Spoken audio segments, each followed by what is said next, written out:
This book was also inspired by the fact that it could be used as a guide by pilgrims who want to undertake the journey either in part or in entirety.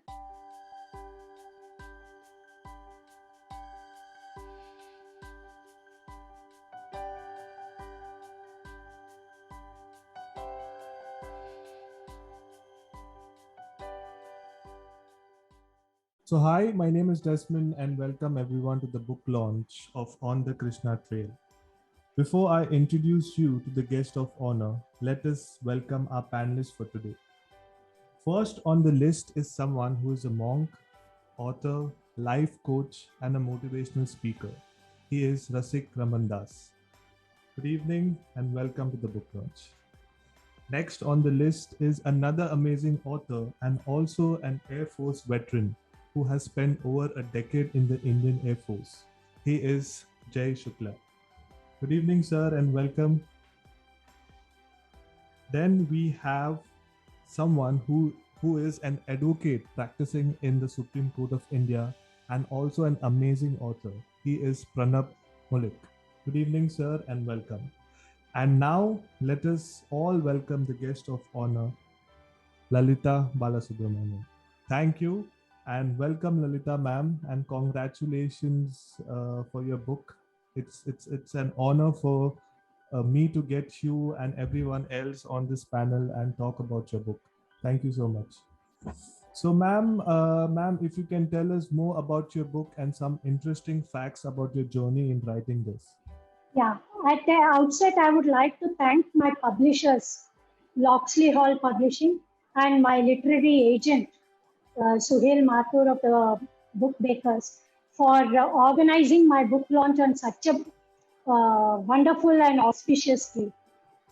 This book takes the reader on an enchanting journey through the cities and towns that had the privilege of being witness to Sri Krishna's worldly existence.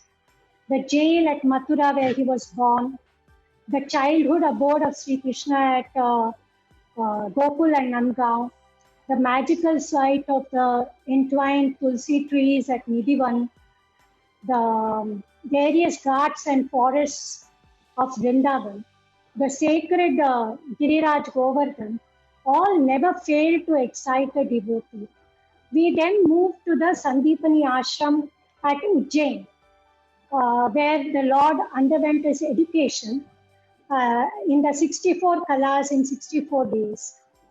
Our next stop was the majestic Dwarka, where Sri Krishna would spend most of his adult years. He also ruled over his subjects at that place. We proceeded to Kurukshetra, the site of the holy sermon of Bhagavad Gita, which holds relevance even today. Our last stop was Palkatir, where after witnessing the self-destruction of the Yadava clan, Sri Krishna was struck by an arrow sent by a hunter called Zara, and he left his earthly existence for the eternal Golokta. This is what the book is about. We have gone through this entire trail personally and taken all photographs at every place so that we can authenticate the information given in the book. Yes. That's nice. I would like to ask Mr. Pranab, what is something special that is mentioned in the book that you would like to share with us? What I like about this book is it contains so many nuggets of information which the common man generally does not know. For example, everybody knows about the concept of Ardhanarishwar, that is Shiv and Parvati in one image. But then not many know that the Banke Bihari idol, that is also a confluence of Shri Krishna and Radhaji. Now this has been pointed out by the author so very lovingly in her book, that the divine couple appeared before Swami Haridas. He was Tansen's guru, Swami Haridas, at Nidhivan, and there at Swami Haridas's request, So they gave this image, they formed this idol, which is presently at the Banke Bihari temple, presently at the Banke Bihari temple. Secondly, another aspect which the author has pointed out is that most of the places associated with Sri Krishna, they also have a temple dedicated to Mahadev. This is the Harihar concept. Now, whether it be at the, for example, Mathura has the guardian deity of Sri Bhuteshwar Mahadev, Vrindavan has Sri Gopishwar Mahadev, Nandgaon has Nandiveshwar Mahadev, Nandikeshwar Mahadev, Ujjain has the Jyotirling, Mahakaleshwar Jyotirling, Dwarka has Nageshwar Jyotirling, then Kurukshetra has Thaneshwar Mahadev, Prabhas Pathan has Somnath Jyotirling. So all these, so this is the Harihar aspect, which not many know, that the places associated with Sri Krishna also have relation to Mahadev.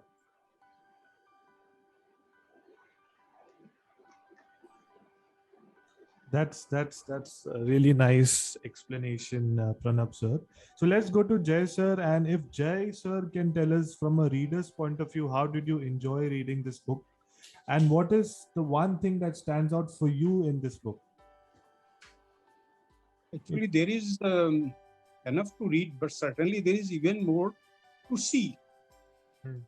There are over 100 photographs, exactly 105 photographs, which you can see, and you feel as if you are visiting the place itself. Second thing about this book is whatever Madam has written, if you read that, you feel that you are seeing a picture. So the words depict a picture itself. So picture is picture and narration is also a picture. So it becomes doubly good for any reader. I really enjoyed this book, and I enjoyed it even more because I have visited all these places. Oh. Of course, Dwarka remains my favorite, though my number of trips to Vrindavan and Govardhan are more. But Dwarka remains my favorite, where I have been 5 times. For some people, but we cannot actually compare. I am not telling that Dwarka is greater or Dwarka is more pious or something. All are equally good because it depends on individual to individual. Some people in Delhi, every Purnamasi day, they will go and visit Govardhan. So for them, Govardhan is a roop of Krishna, and they worship not Krishna. Means they won't go to Vrindavan or they won't go to Mathura. They will go to Govardhan, do a parikrama during the night, Purnamasi night, and they come back to Delhi even without visiting Vrindavan. So that way, this book is very exhaustive.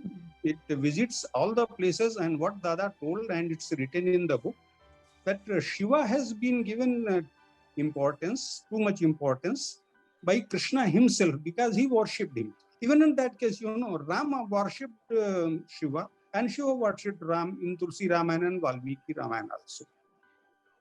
So that way, out of 12 Jyotirlings, 3 Jyotirlings are in the places which are very, very important in the life of Krishna. That is Ujjain and Dwarka. In Dwarka, Nageshwar is very close to Dwarka. And the third is Somnath. So 3 important Jyotirlings, very close to 3 important events of Krishna.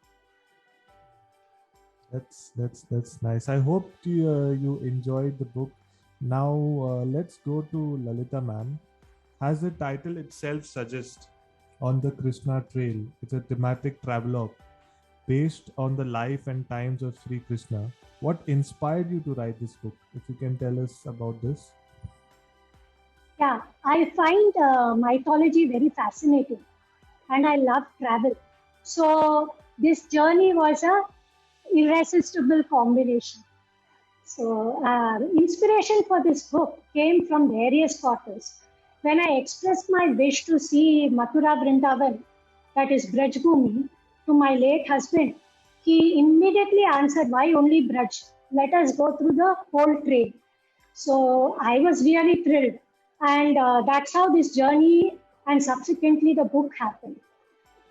So he was my main inspiration and provided rock solid support through and through. The devotion and faith of people and their undefinable love for their Krishna was another. It was further magnified when walking along the path of Govardhan Parikrama. I found hundreds of devotees walking barefoot or performing the strenuous Dandavat Parikrama. Their faith and devotion has to be seen to be believed. This book was also inspired by the fact that it could be used as a guide by pilgrims who want to undertake the journey either in part or in entirety. So that provided inspiration for this book. That is really nice. So now let's move to Rasik sir. The question to you is, being an author yourself, how did you like Lalita's ma'am's book, and what is the significance of following Krishna in today's day and age? Thank you, Desmond, for this question, and thank you, Lalitha ma'am, for writing this very, very wonderful book. It's like literally she's taking you, holding your hand and taking you through the journey of this, all these holy places. And particularly what I liked the most was the bhav of bhakti that is evident in each and every page of the book. The scriptures describe that Brahma Samhita says, Premanjana churita bhakti vilochanena, santa sadaiva hrideshu vilokayanti. That those whose eyes have this salve of love, they can see God. They can see God's presence even now today when you visit the Holy Dham. So, and Lalita ji has that devotion, that bhav. So anyone can write about the facts and figures, information, but then that critical element is that devotion that she has so beautifully put in right from the beginning, even as the subtitle that she gives, chronicling places associated with the Supreme Lord in the present day. And so that is something which stands out for me. And regarding following Krishna, so that is, as her book takes us on the trail of Sri Krishna.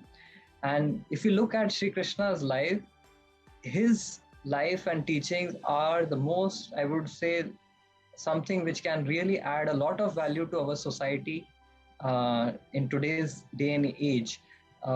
In many aspects of his personality, his aspects as a spiritual teacher, he taught the Bhagavad Gita to Arjuna at a time when he was completely distressed, in great delusion, in great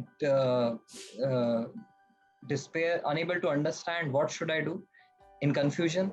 And Sri Krishna gave him that vision by which he could make the right decisions for him at that point of life. And in today's day and age, we have conquered the outer space, but we haven't conquered our inner vices, right? So Sri Krishna's teachings are very, very essential in today's day and age. We are following so many people, so many influencers on our social media handles. But if we follow Sri Krishna's teachings, we will get the influence to be spiritual and take the right decisions in our life. Even if you look at Krishna's life as a social reformer, okay, so many people may not able to connect to a spiritual teacher, but even Krishna as a social reformer, his contribution has been very, very deep-rooted in India's whole culture.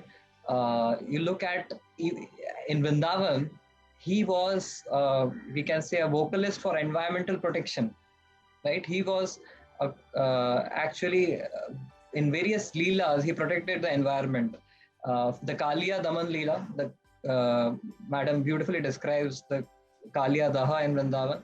So this serpent Kaliya, who had a lot of envy and greed in his heart, had polluted that lake. And Sri Krishna, he fought that Kaliya and made that lake free from Kaliya, and even he forgave Kaliya and sent him in another place. So whether it is a protection of our environment or even his birth. So Krishna's birth teaches us that the social evil of abortion. So Kamsa was killing little babies, newborn babies, right? Coming out of the womb of Devaki. And Sri Krishna actually put an end to the tyranny of this cruel Kamsa. And further, even if you look at things like gender discrimination or sexual harassment.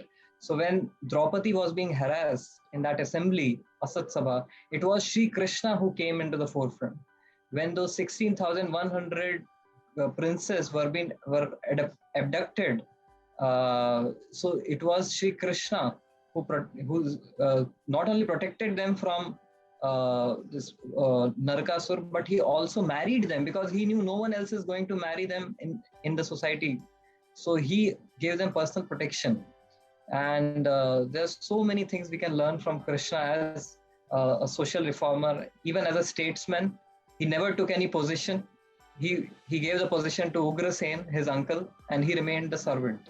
So leadership without position is a corporate concept today. But Shri Krishna taught us 5,000 years ago. And finally, Krishna as a friend, he showed his friendship to Arjuna, became his driver. Which friend today will, show his photos on his profile? I am a friend of this person, friend, I am a driver of this friend of mine. And Krishna, how he welcomed Sudama. So we can see from a social perspective, from a spiritual perspective, from a organizational perspective, we can see Krishna's contribution and how much the society needs today to learn from Shri Krishna and his teachings. Thank you. Yes. Really well explained, and with your permission, can I ask a small question from Swamiji? Yes.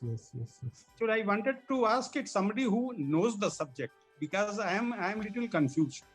Swamiji, just now you talked about Krishna and Srimad Bhagavad Gita, the Upadesh he has given to Arjun in the middle of the battle.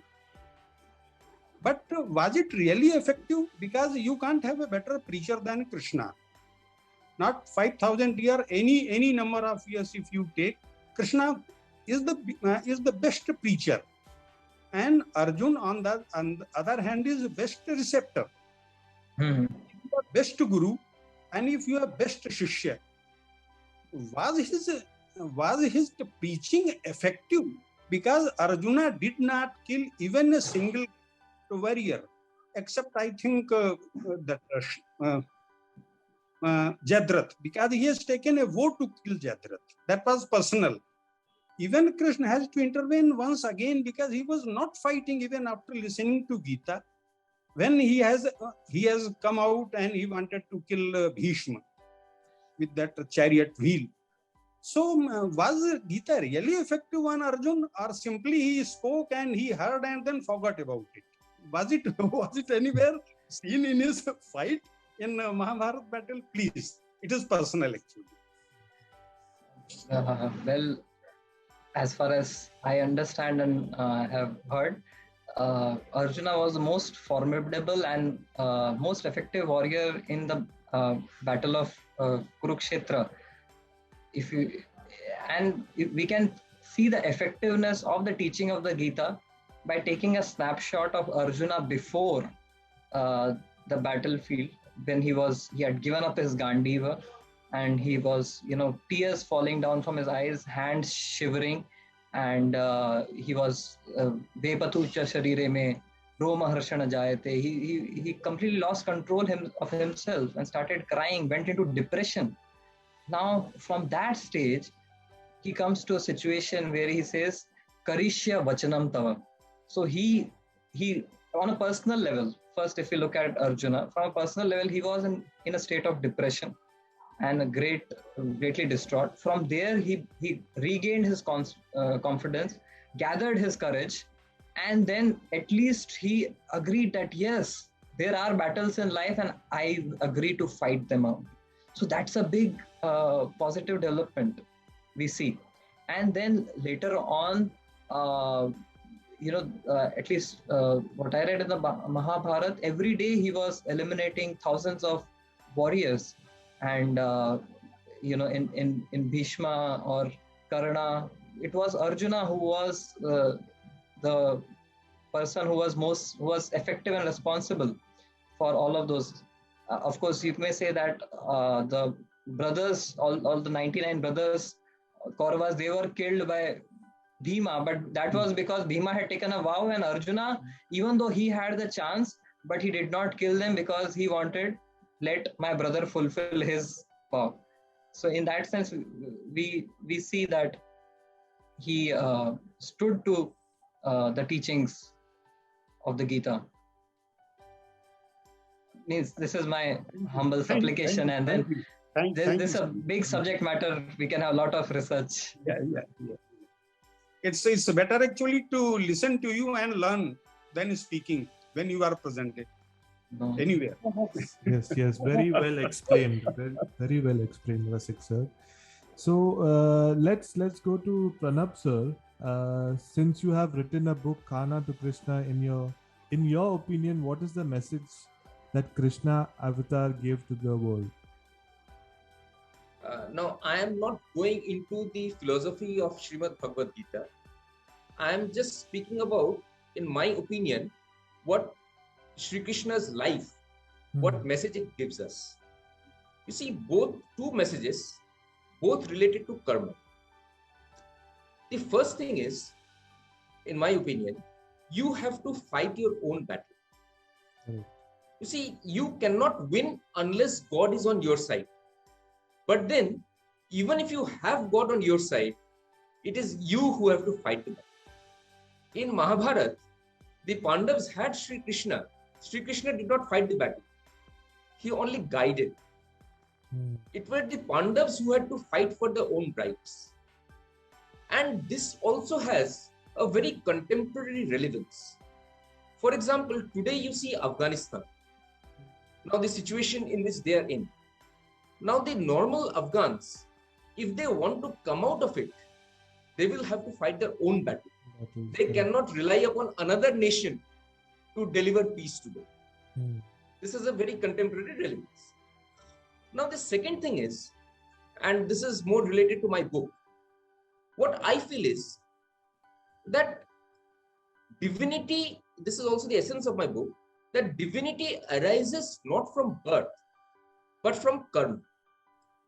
You see, in Mahabharata, most of the characters, they had either some divine intervention in their birth or some unusual circumstances. Whether you take Drishtadumna, Draupadi, and even Duryodhan and the Kaurav brothers, Jarasandh, then your Shishupal. Now, all of them had something unusual in their births, some divine intervention. Now, that did not make them divine. They are not worshipped like Krishna. Now, why is Krishna worshipped? Because of his karma. You see, he wrote he composed the Srimad Bhagavad Gita.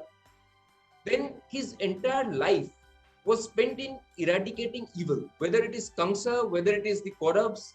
So he spent his own life, a whole life, campaigning against the evil. So that is why, because of his karma, that he is worshipped. Even if Krishna did not have such a dramatic or remarkable birth, suppose he were the actual son of the real son of Nand and Yashoda. Suppose he were brought up as a mere cowherd. Even in that situation, he would have excelled, he would have attained this position by virtue of his karma. In fact, in my book, I took that as an experiment. I took that situation where he is actually the real son of Nand and Yashoda, and brought up as a cowherd and catapulted into the politics of the time. Yet, in that situation also, through his karma, he grows up and he attains, he fights his battles, he fights the prejudices against him, the color prejudices, he was dark, he was called Krishna because of his dark complexion. Then he was a cowherd. Because of his being a cowherd, he did not become the king that way. King Ugrasen remained, although he was the most capable, he did not become the king. So he fought all these prejudices and he rose to a position where everybody accepted him as an avatar. So this karma, it is through one's karma. So in whatever position you are, so this is a message to everybody in the whole world, that in whichever position you are born, you can still aim higher through your karma, through your diligence, through your motivation, through your education, through your self-development. You can grow up and you can make the world respect. So I feel that these two are the, this is what Krishna Avatar teaches us. At the end, Obviously, we have to... Obviously, Rasikaraman Prabhu will, he will dwell better on this, but this is my opinion. What are your thoughts, Rasik sir? Would you like to share something? No, I would say very brilliant insights by Pranab ji, that even if God is on your side, still you have to fight. And that's what God wants from all of us, that we use our free will. The only thing Krishna tells about the 5 factors of any work, adhishtanam tatha karta karanam cha prathagvida. So he says that there are 5 factors in any work. The instruments, the body. The body is made of the 5 elements. It is not ours. We cannot claim it to be ours. We leave it here after our death. We don't bring it, it just, the material nature gives us. And so the only thing that we have is our free will, our choice. And that is what Krishna is looking, God is looking as a super soul within our heart. He is looking, is he using his choice in the right way or not?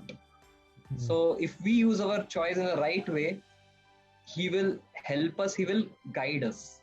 And then he will make all arrangements, but he will wait for us to act on it. So that was very well said, Pranab ji. And definitely Krishna fought against the social evils, and you said divinity doesn't come by birth. The Bhagavad Gita says, Krishna says in the Gita that Natto evaham jatu nasham natvam neme janadipa. So he says that, Arjuna, you are thinking that all of us are these bodies, and these kings will be dead. Bhishma will be dead after in the battle. So he says that all of us are spirit souls. We were always there and we will always be there because we are eternal souls. And everyone has this spiritual spark. And we are currently caught up in this because of our desires. Because of our desires to lord it over material nature, we are caught up in this world trying to exploit each other, exploit nature. And Krishna says the way out is to purify our desires, develop spiritual desires rather than exploitation. Let us translate our desires to service, to serve God, to serve all living entities. And that shift from exploitation to service is the message of the Gita, which Krishna is giving, which will invoke divinity.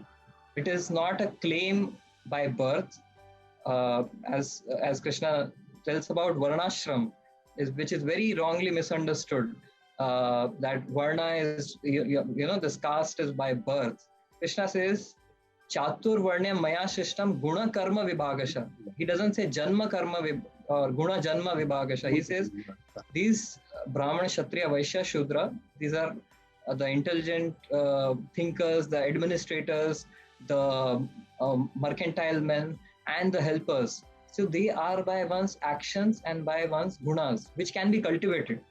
So it's not birth, but actions. But that action can only take place when we align ourselves spiritually to the Supreme Soul, to the Supreme God.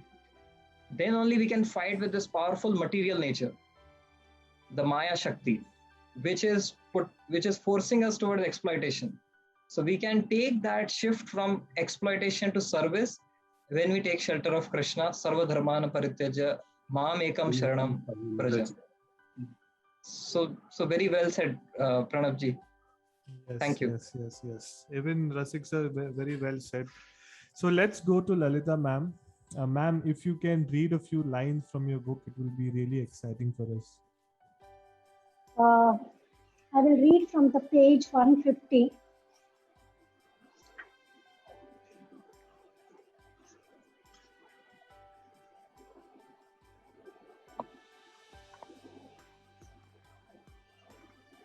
Yeah, it's a short paragraph. It's on Gopi Talav. Gopi Talav is another place at Dwarka which is worth a visit. It is a lake. It was completely dry when we visited. Located on the way to Bet Dwarka from the Jagat Mandir, built by Sri Krishna for the gopis of Vrindavan, who came here to visit their beloved Thakurji.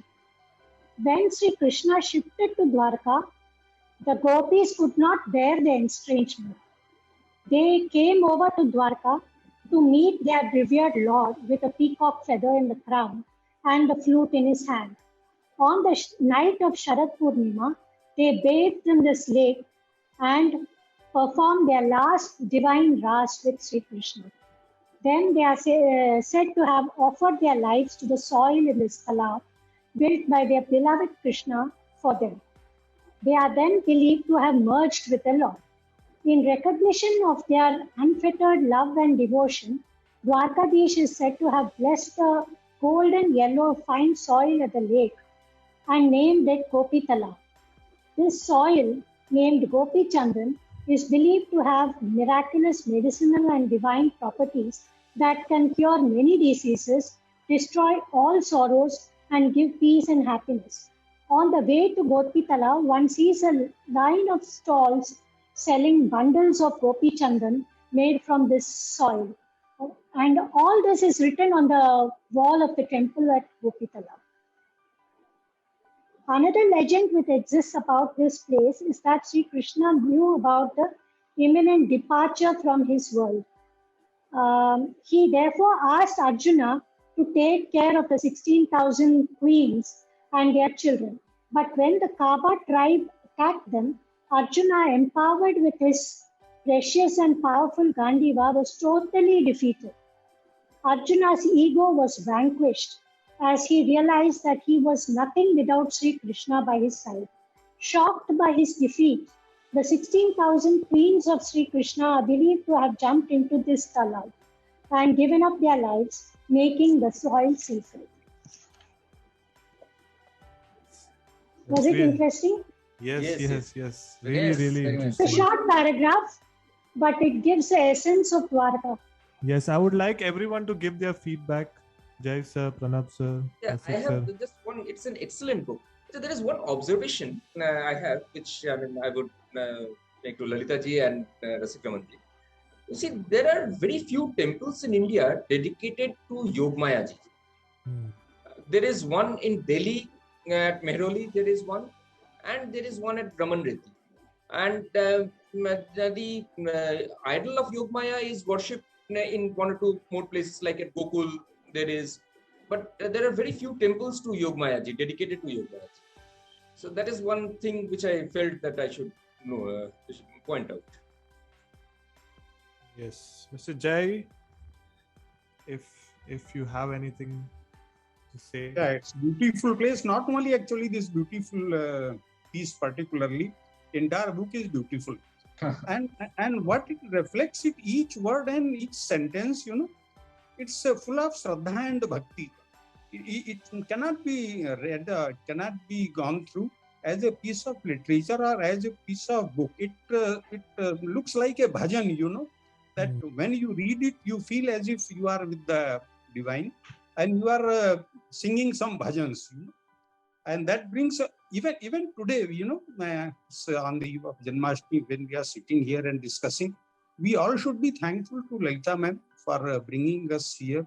Because when we think of God, when we talk about him, when we talk about his leelas, as we are doing right now, Srimad Bhagavad says, Naham vasami vaikunthe yoginam hridayam cha mam bhakta yatra gayanti tatta tishtami narad.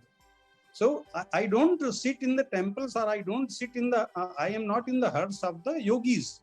Wherever my bhakts, where my devotees sit and talk about me, sing about me, I am always there. So if we just look by our sides, we will find that Lord is sitting somewhere nearby our side. We may see or not see them. So this book carries that message. Instead of reading Gita or Ramayana, if you pick up this book and read 5 to 10 pages, it gives you a lot of peace. That is my idea. Actually, it is not a travelogue. It is not a travelogue. It is a totally different piece of literature. This is a very devotional. Devotionally, it is written, and it explains each and every, as you say, the mahatva of the place. So that is very well brought out. The devotional mahatva of the place is very well brought out. In fact, it's a peaceful book for anyone to read.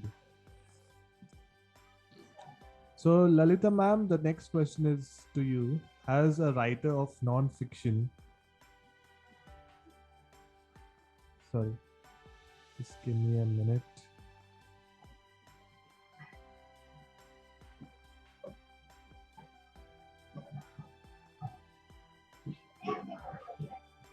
Just give me a minute. I'm sorry. Lost the sound. I have.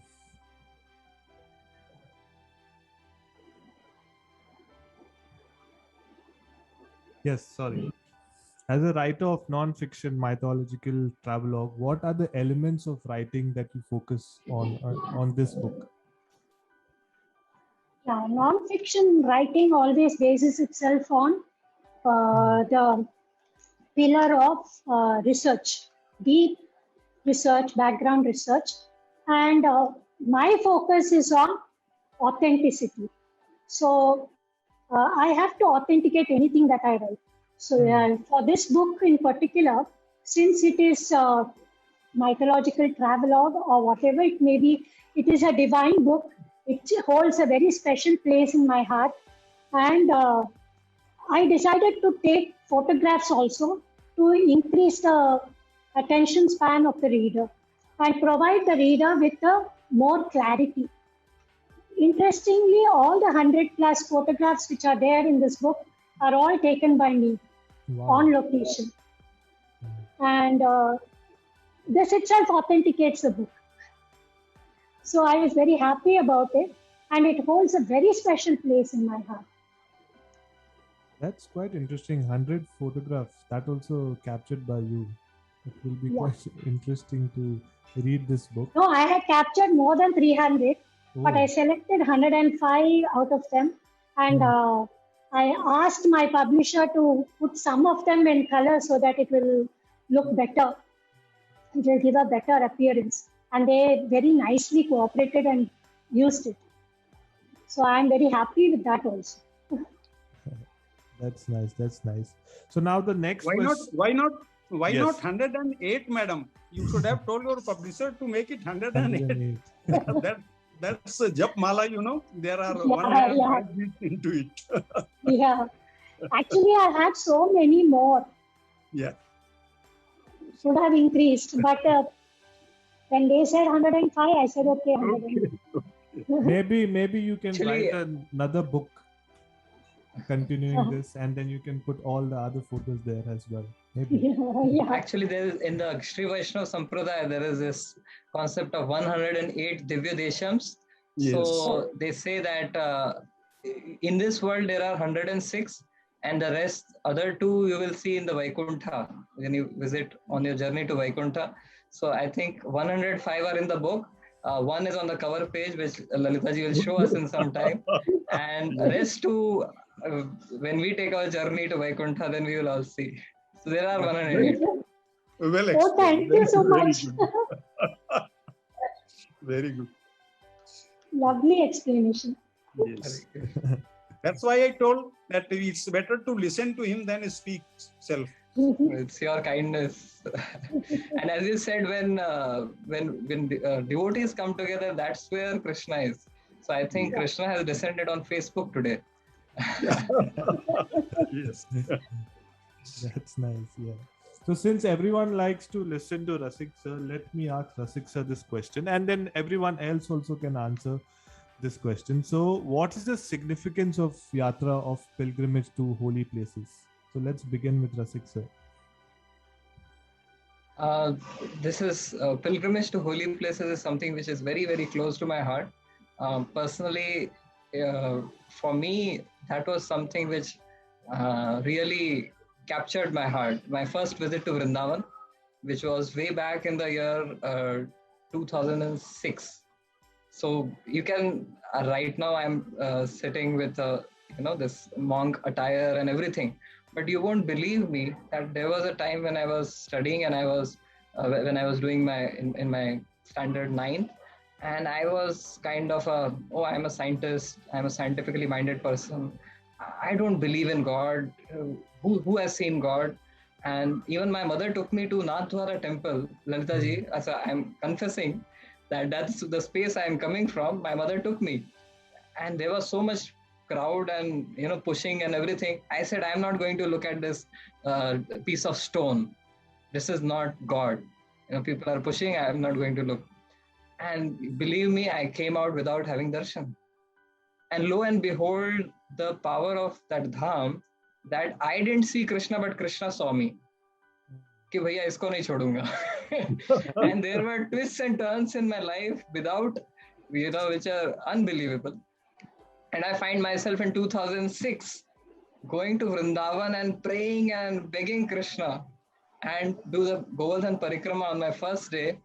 And then I just fall in love with Krishna in that dham, yatra. And what is the significance of dham, you asked? Now, if we have to have higher education, there are institutes. I studied at the Indian Institute of Technology. So all the top-notch students of the country, they are brilliant minds, but they can be studying at their homes, right? That they have to do right now in the lockdown. But then when they come to this institute, this space, physical space, there's an environment which really uplifts, so, your pursuit of knowledge. So similarly, in the pursuit of spirituality, these dhams are the Oxford and the Cambridge and the Harvard, where when you go, you get the right environment, ambience, as Madam described, when seeing the devotion of the people who are doing that Govardhan Parikrama. It's a sight to behold. You cannot just, imagine about it. When you see that devotion, you know that, yes, God exists and He is behind all of this puppet show which is happening in this world. So you have to see to believe it. And that spiritual places have that potency by which you can get that spiritual vision to see things from a spiritual perspective. And we all like to have some tours and travels and some nice holidays. Going to the dham is a spiritually and also uplifting experience, and also very entertaining. You just need the right kind of guide with you, and Lalita ji has given us this book, which is like a guide, which is she is the Vaishnava Sampradaya. It has the mood of servant of the servant. So the mood of servant is, you are servant of God, you are going to visit God, let me be your servant and guide you and help you and take you through this journey. So this book can be the guide so that one can actually go to dham and see Krishna out there, like many are seeing even today. Once again, I love the way how you explain things. It's really interesting. Anyone else, Jay sir, Pranab sir, Lalita ma'am, if you would like to give your thoughts on this? Same. He has explained it so beautifully. Actually, one is the self and the other is the environment. So how much you can achieve by self? If you are very strong, very dedicated, very focused, you can do it through meditation. Like the rishis, munis, they do through self-meditation. But then if you are not at that level, then you require a proper environment. And the dhams here, they give you that environment. When you go for pilgrimage, you go with that intent, you go with that devotion, and then you find others like you. So then, obviously, then your devotion, it comes out. Then you are able to better assimilate yourself, assimilate your thoughts, and and prevent the other thoughts from coming. So self and the environment, both of them need to be together in order to attain that spirituality. Yes, yes. Jai sir. Yes. I have actually made it a point to visit as far as possible all the religious places in India which I actually know. That's why I told you all these places which Madam had described. I have been to all the places. And further, if you add to Krishna, another Jagannath Puri, that is also a place related to Krishna and one of the 4 dhams also. So it's definitely it's good. And even if you go to that place, you close your eyes, still you feel that energy coming within. And this I have felt in Dwarka. I have felt in Ujjain, even without reaching to that Shivling, even from outside, when you are in the corridors, you feel that some energy is there, special energy, which otherwise you cannot feel and you cannot even explain, but it is there. So in any big religious place, I don't know what is so special about the big. I think that's why they are big.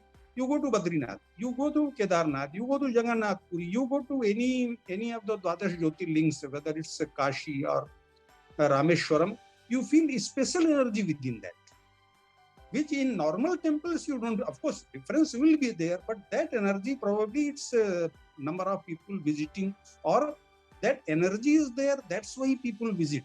It could be either way, but certainly going to Switzerland once or twice, but third time if you feel like going to Switzerland, or if you want to go to London and visit many places, or if you want to go to Paris and Eiffel Tower, once or twice at the most.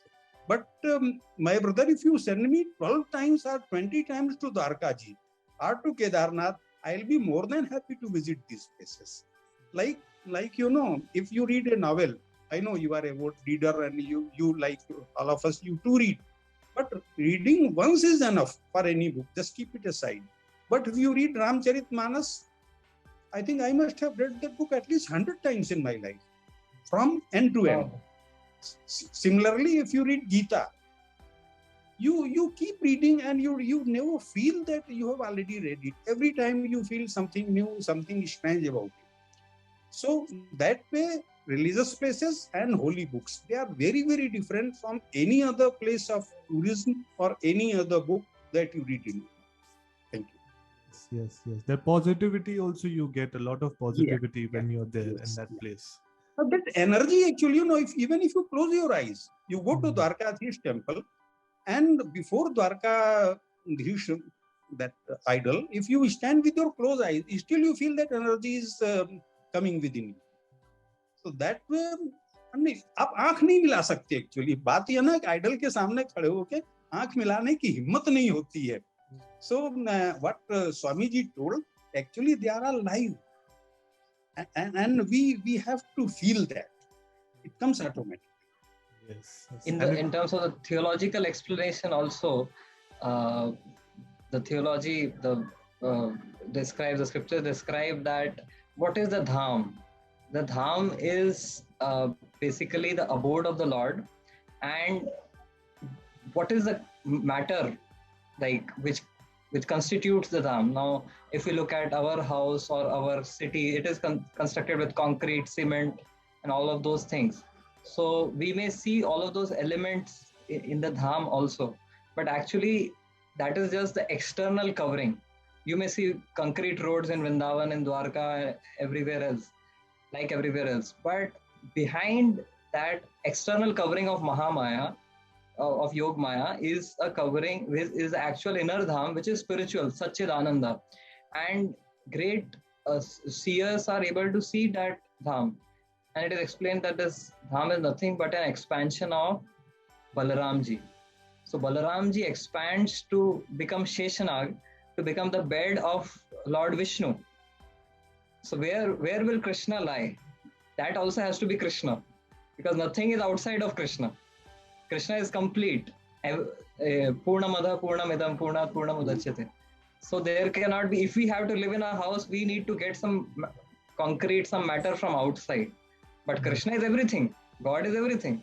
So he himself expands as his abode, his place where he stays, and it's in the form of Balaramji. His clothing also, what the deity is given, the dress, that is also actually an expansion of Balaramji in the mood of service to Krishna. So why we are feeling those spiritual vibrations? Because it is Krishna only. When we are touching the soil of Vrindavan or of Mathura or Dwarka, we are actually touching Krishna. And that's why you will see many of the pilgrims, they don't wear chappals in the dham because they want that touch with Krishna. And, to maintain, and they bring that Raj. And they are able to, like, even there is a, kind of account that even Akbar visited Vrindavan. The Emperor Akbar, he asked Tansen that, who is your guru? You are such a powerful singer. I want to see your guru. And then Tansen took him and he said, but my guru is not going to sing for you, because he sings only for one Badshah. That is the Supreme Badshah. Yes. He doesn't sing for any other Badshah. So he took him there, and even by the mercy of his guru, he was able to see that this dham is made up of the most beautiful jewels and gems, which we may not be able to see. We may just see some dust, some pebbles, some thorns here and there. But actually the dham is an expansion of Balaramji, an expansion of Krishna. So we can be in touch with the Lord being in the dham. So just a small addition in the discussion. Yes. What about Lalitha ma'am? Well, I feel, when we go on a yatra, you get closer to the Supreme Lord. That is my opinion. And I feel that, your mind and thoughts are centered around the deity at that particular time. You forget everything about the material world. So this helps you to refresh yourself, and it's almost like rejuvenation when you go on a yatra. And when you come back, you have so much positive thoughts in your mind that you go ahead in a proper way. Choose the right path. Yes. That is my... Yes. Actually, whatever you all said, it really makes sense, because whenever you go to a holy place, you feel calm, you feel positive, and then when you come back, your worries are gone. And at the end, you're more relaxed and you're more calm. So yes, that was... Madam, can I ask you a small question, madam? Yeah. Very, very small question. In Mathura, there is a big temple. I think it is constructed by Birla. Big temple on the ground floor. Large one, beautiful statues. And then there is a very small temple underground. So by the side of this main temple, if you go inside, and actually it is told that is the original place. On that, now mosque is there. So inside, if you go, you feel that a small temple-like structure and some statues are there. So didn't you feel that small temple is more energetic, more powerful than this artificial temple, which is a huge structure? That was actually Definitely. In fact, when I went to that place, that small temple, it's supposed to be the cell where Krishna was born. There is a platform which is kept over there, where everybody, does namaskar. And I sat there for 15 minutes, just meditated, and I felt the positive energy coming in. I felt like I could see the entire thing, in front of my eyes. The entire story of Krishna's birth and his being taken away to Gokul and everything. The entire story came back to my mind and at that particular place. There is so much more energy in that place rather than in the big temple, though the big temple is very beautiful. Yes.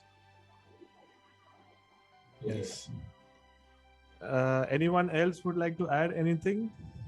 Anything more? Okay, so now let's go to Lalitha ma'am. Ma'am, if you can share your experience with the Book Bakers and Locksley Hall Publishing, how was your experience with them? Yeah, actually, the publishing of this book, The Journey, was a dream run. I contacted Suhail for this book, and as soon as the bookmakers took up my manuscript, he came back with 3 offers, and I'm so glad that I went with Locksley Hall because they have brought out the book in exactly the way I wanted. So they were so cooperative.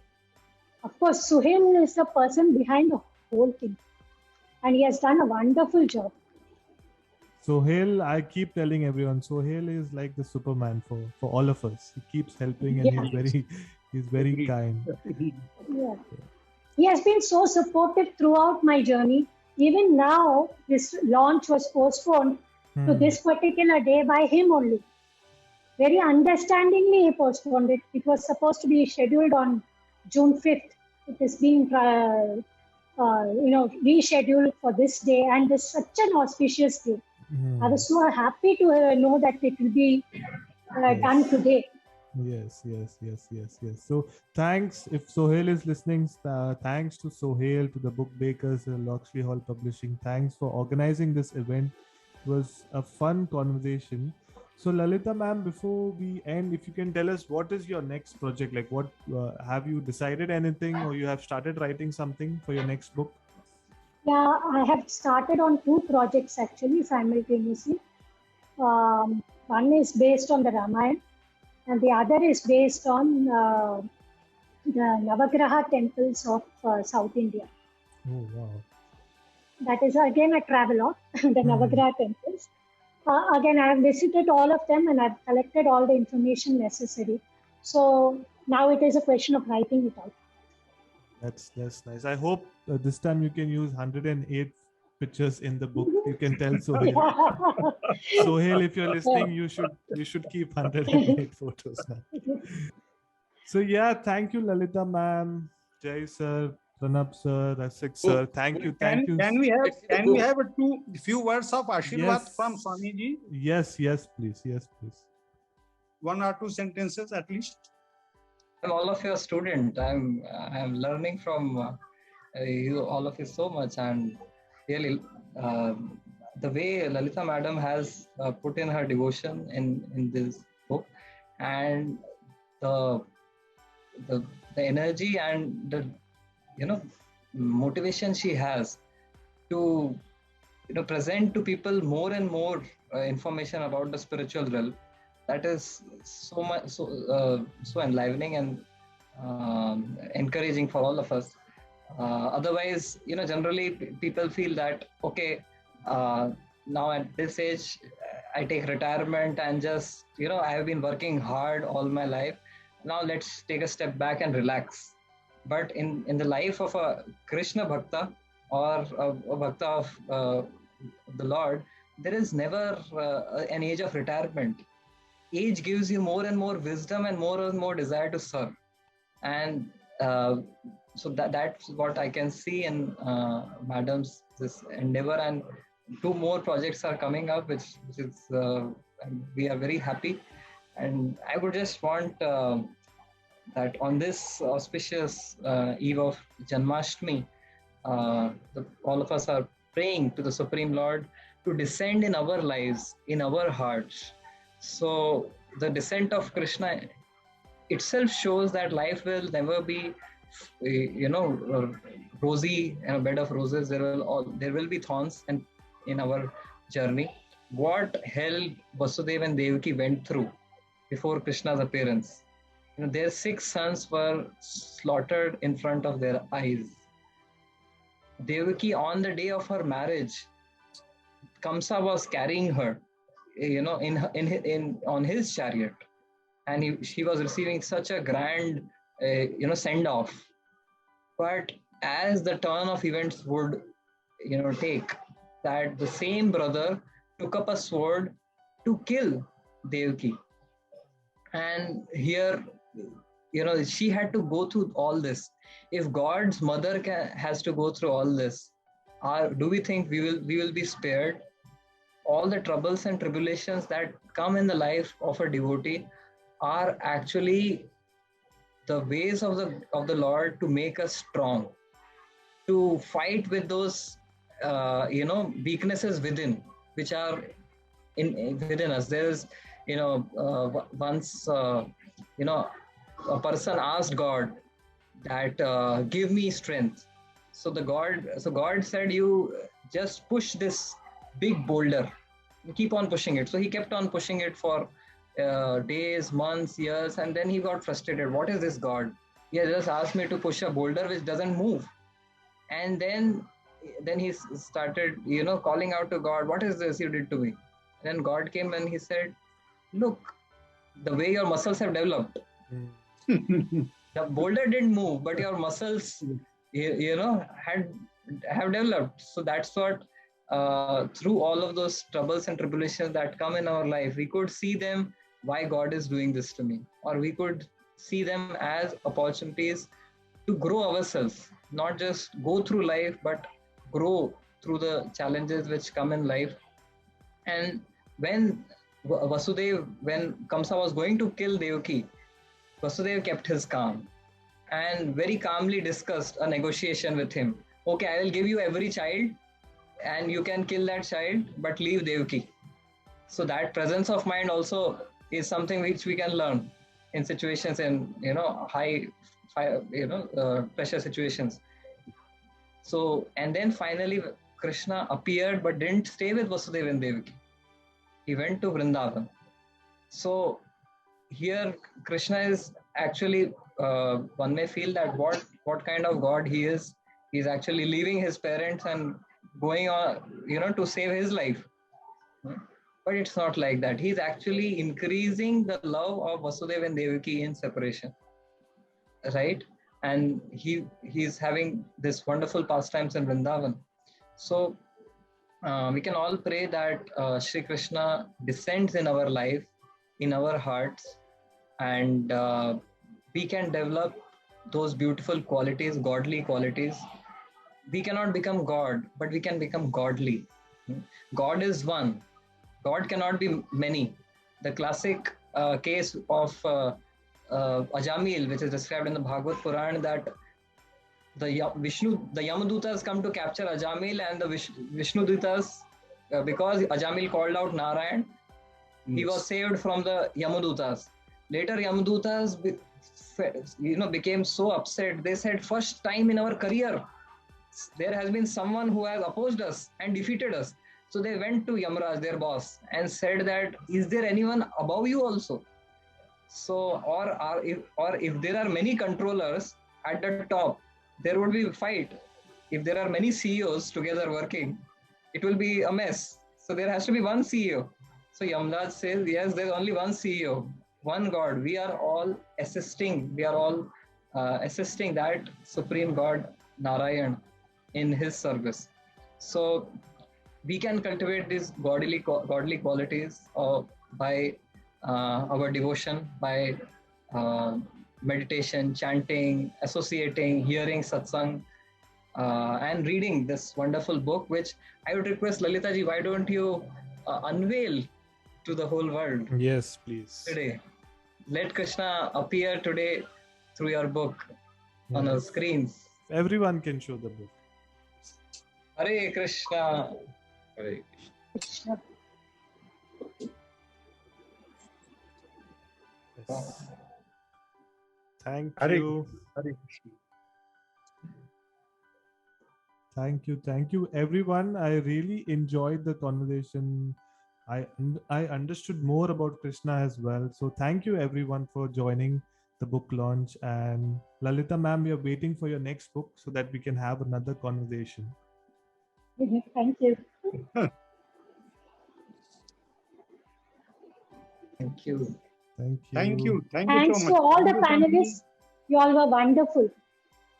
Thank you so much. Thanks, madam. Thanks, Dada. Thank you. Thanks for giving the opportunity. We'll wait for the next book. Yes. Yes. We meet again sometime. Surely.